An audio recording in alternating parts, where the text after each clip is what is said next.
My name is Dr. J.T. Glomset. I'm a fellow here at the Steadman Hawkins Clinic of the Carolinas, which is part of the Greenville Health System. I grew up in Oklahoma City. I stayed there for both undergraduate and medical school. And then I moved to New Orleans to do my residency at the Ochsner Clinic Foundation. And then after that time period, I spent the last 5 years in the United States Army.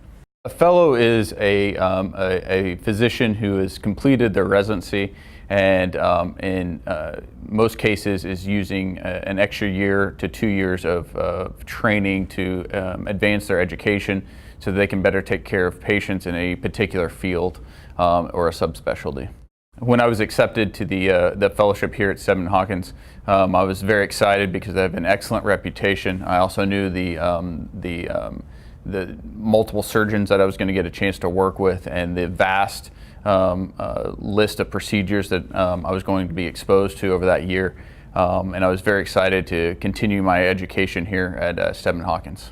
I spent the last 5 years in the United States Army taking care of the men and women in our armed forces, and that was very rewarding both personally and professionally. I had the opportunity to deploy 4 times during that to different combat zones and provide care to some of the finest men and women in the United States. And that's something that I will always look forward to doing, is taking care of the men and women in our United States military. I think a good physician is someone who empathizes with their patients and takes the time to listen and to care about not only their physical ailments, but also how that impacts their life, and listen to it completely so that we can go about our business of making them better and getting them to return back to their activities and their recreations.